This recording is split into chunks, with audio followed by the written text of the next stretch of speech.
நாங்கள் நேர்மையாக நின்று சாதிப்போம். இதெல்லாம் வீண் சவடால், இது வீண் பேச்சு. எங்களுக்கு திமுகவும் பிடிக்காது, அதிமுகவும் பிடிக்காது, எங்களுக்கு காங்கிரஸும் பிடிக்காது, பிஜேபியும் பிடிக்காது. அப்புறம் வேற என்ன பிடுங்க போற? நீ ஒன்னையும் பிடுங்க முடியாது. தனிச்சு நீ வாக்கு வாங்க முடியாதுன்னு சொன்னீல. 4 தேர்தல் நின்று ஏறி இன்னைக்கு 8% வாக்கு வந்துட்டால. ஏன் உனக்கு எரியுது? கூட்டணி வைக்காம ஜெயிக்க முடியாது. திமுக திட்டிட்டுலாம் காலங்காலம் நடத்த முடியாது. திமுக அதிமுக இல்லாம ஆட்சிக்கு வர முடியாது சொன்ன.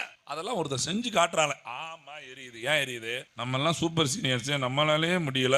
இவன் சின்ன பையன் இன்னைக்கு வந்துட்டு நம்ம கிட்ட கூட மேடையில உட்காந்து நம்மகிட்ட மேடையை பழகிட்டு, அதுதான் எங்க அண்ணன் சொல்றாரு, தலைவா கற்றுக் கொடுக்கிற குரு 8 அடி பாய்ந்தால் கத்துக்கொண்ட மாணவன் 16 அடி பாய்வான். உங்களால 8 அடி முடிஞ்சிருச்சு, மூடிட்டு உட்காருங்க.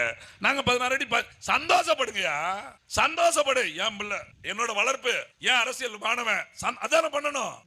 ஏன்னா இது கருணாநிதி செய்து வச்ச அரசியல். எங்க அக்கா சொன்னாங்கல்ல, இது கருணாநிதி செஞ்சு வச்ச அரசியல்.